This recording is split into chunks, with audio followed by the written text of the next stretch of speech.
Jesus says, I give you here the formula for a healing. Go now and touch them for me. October 2nd, 2015. Words from Jesus through Sister Clare, spoken by Jackie.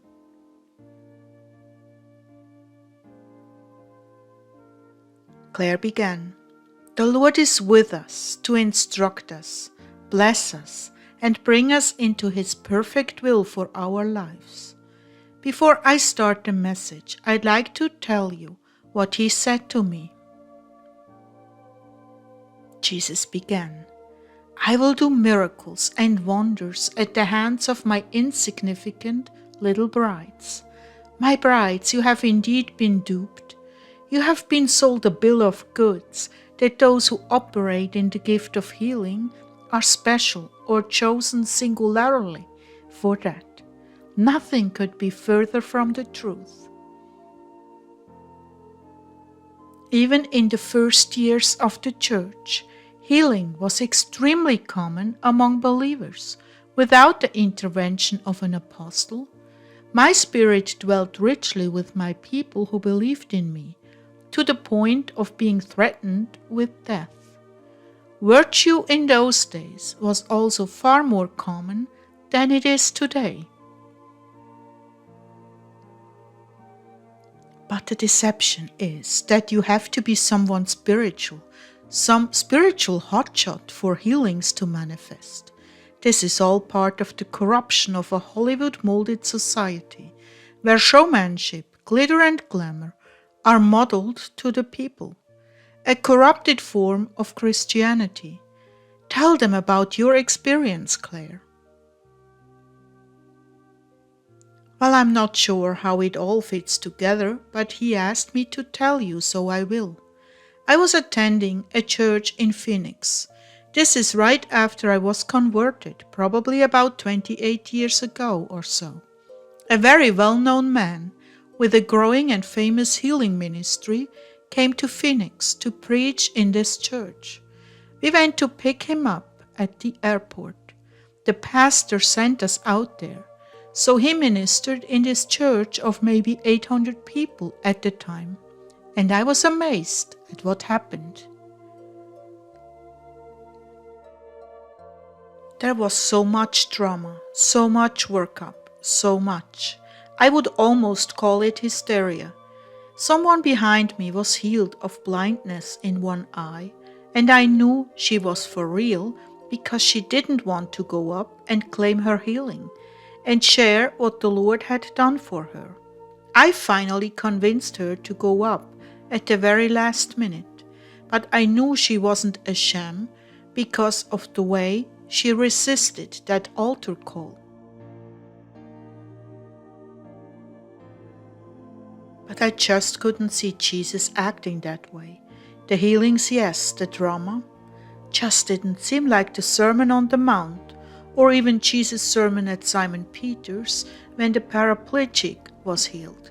It troubled me. 15 years later, it so happened that we were invited to be on his show, on a taping in Los Angeles, and we were able to share some things with him about our faith walk, which was really different at the time, when we were living up in the wilderness. But I had to go into prayer for this particular man, and I went into interceding and very quickly turned from just praying to grieving. I felt so very sick to my stomach, very nauseated, and a deep grief came over me. The reason was the man had the gift of healing, but also lived like a king. And when he went into foreign countries and presented himself with the gift in that way, the Lord told me he was teaching people that the healing gift equals money. If you want to be a rich Christian, it will happen if you have a healing ministry. I can't begin to describe the level of nausea the Lord allowed me to experience at this perversion of the faith. You know, and it wasn't necessarily his fault, He was a good man, he just had the money, so he lived that way. But the problem is, living that way presented an example in third world countries that was very corrupting. It made a wide open door for materialism and avarice to just grab hold of an aspiring Christian and completely twist the direction he was to go in his life. You know we can't serve Mammon and God. We have to make a choice. At this point, the Lord cut back in and he said, and this has been the norm, and one of the reasons I will not have another revival centralized around a man, for the corruption at those events knows no boundaries. Yes, it is wonderful when believers get together, but it is also an occasion of sin. It becomes a PR event rather than a gathering of believers to worship me and receive healing. The kind of revival that is occurring now is hidden, one by one in families and small groups, branching out to those who have suffered unspeakable terrors at the hands of ISIS. There is no superstar evangelist built for a nation that is so used to worshipping the rich and famous. Now, I want to get down to business, my people. Healing is for anyone who wants it. I exclude no one. If you want to give badly enough, you will seek me until it manifests. Of course, it is my choice, but I will not deny you the gifts, unless they would be dangerous for you to have at this stage of your life. In that case, they are merely delayed or not in operation yet, and if so, there would be a good reason for that. This is what I meant for you, my brides. I live inside of you. My spirit dwells with you, and my Father makes his habitation in you as well. Anyone who loves me will obey my words. My Father will love them, and we will come to them and make our home with them. That's John 14:23. He who has believed and has been immersed in my word shall be saved, but he who has not believed shall be condemned. These signs will accompany those who believe. In my name they shall cast out demons. They shall speak with new tongues. They shall take up serpents, and if they drink any deadly poison, it will not hurt them. They shall lay hands on the sick, and they shall get well. That's Mark 16:16-18. I did not say only those anointed to heal. I did not say only those in ministry. What I did say is, if you believe, these signs will accompany you. Please put an end to hero worship and the false notion that only called out souls can perform healings in my name. There are a lot of sick people in this world. I do not wish to lay any other burden on them. Going to coliseums, big gatherings, convention centers, all the hubbub, money for travel, motels, and the like. I did not establish my kingdom on superheroes, but on the ordinary everyday men and women, just like you. The only difference is some seek me and others seek me until they find me. You will seek me and find me when you seek me with all your heart. That's Matthew 7:7. But alas, many grow weary in well-doing and lay down along the way, making excuses that they don't have the gift. It's there. It just requires you to rekindle it, the way I want you to. And this is what I'm getting at. You don't need fanfare. You don't need loud and passionate tongues. You don't need any pretensions at all. All you need is one sick person and a believer, and that equals a miracle. As it is written in Acts 10:38, he went around doing good and healing all who were under the power of the devil. Write this out as a formula for you to remember. One sick person plus one believer equals one miracle. That is the formula that I'm giving you. That is all that is ever necessary for a healing to take place. What could be more simple and straightforward than that? Let's examine that for a moment.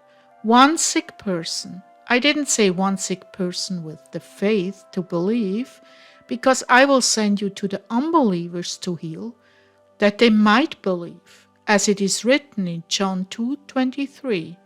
Now, while Jesus was in Jerusalem at the feast of the Passover, many people believed in his name because they saw the miraculous signs he was doing. There will be times when the faith of the person you are praying for draws down my mercy, and you are simply there as a symbol of my presence. There will be times when you feel led to remind them of my mercy. In each situation, my Spirit is with you and directing you. Another reason why tuning into me and tuning out of the world is so important. The more you're receiving from me, the more easily you will be guided. But if you have a lot of worldly chaos going around in your mind, my voice is drowned out. That is why this preparation in silence and listening to me is so important. So you have one sick person, with or without faith. Next, you have one believer.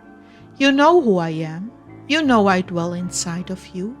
You know I'm merciful. You know I'm sending you out to pray over people to be healed. This should give you the confidence to step forward and reveal to them who I am. You see, it's not about you at all. It's about me and who I am. I am asking you, dear ones, if you love me, make me known to others, not by words that are cheap, but by deeds of mercy. Oh, I can hear some of you now. Look, that evil spirit is telling her not to use words. I've got to laugh. You're truly amusing to me. What I'm saying is that anybody can and anybody has talked to me, but how many have demonstrated my power? As Paul said, I was with you in weakness and in fear and in much trembling, and my word and my preaching were not with persuasive words of man's wisdom, but in demonstration of the Spirit and of power, so that your faith would not rest on the wisdom of men, but on the power of God. That's 1 Corinthians 2:3-5. Let Paul's fear be a good lesson to you, that you also can overcome your fear of man and flesh. How many of you have faced stonings on my behalf? Have you suffered to the point of shedding blood? What is a little ridicule? You must get to the point where that soul's eternity is more important to you than losing face. Besides, I may very well turn right around and perform a miracle in your midst, not something you conjured up with a fanfare and drum rolls, not something you prayed up loud and boisterously, not anything other than the invisible intention that I should have mercy on that person. My mother simply looked at me and said, "Son, they have no wine. All you need to do is look to me in your heart and say, 'Lord, this soul is suffering. Do you think I can take the hint? Or do you think I need to conjure up an atmosphere of faith?'" An atmosphere of faith can be a wonderful thing, but more often than not, you will be exposed to opportunities every day for me to manifest my power and heal the person standing next to you in line. So now we come to the miracle. How does the miracle manifest? It just happens. 1 plus 2 equals 3. One moment the person is sick or in pain, the next moment the pain is gone. No lightning flashes, no cymbals crashing, no announcements over the microphone. He or she is just simply healed. Or you may walk away from the person while they are still in pain, and the next day they could be perfectly healed. And the healing happened in very subtle stages. Do you see? Man has made it much more complicated under Satan's influence than I ever meant it to be. There is still much more to this teaching, but I want to stop here and I want you to begin very small. Your mother has a headache. Ask her if you can pray for her. Let's see what Jesus will do. Lay your hands on her head and simply ask me, please remove her pain. Keep your attention on that for a while. You don't have to speak those words at all. I can hear you quite well in your heart and mind. Keep your attention on that for a while and then release her to me. If she doesn't feel anything immediately, ask her in 15 minutes how she is feeling. If she's feeling a bit better, lay hands on her again. There is no shame in that. Didn't I provide you with an example? Mark 8:22-25. Some people brought to him a blind man and begged him to touch him. And he took the blind man by the hand and led him out of the village. And when he had spit on his eyes and laid his hands on him, he asked him, "Do you see anything?" And he looked up and said, "I see people, but they look like trees walking." Then Jesus laid his hands on his eyes again, and he opened his eyes, his sight was restored, and he saw everything clearly.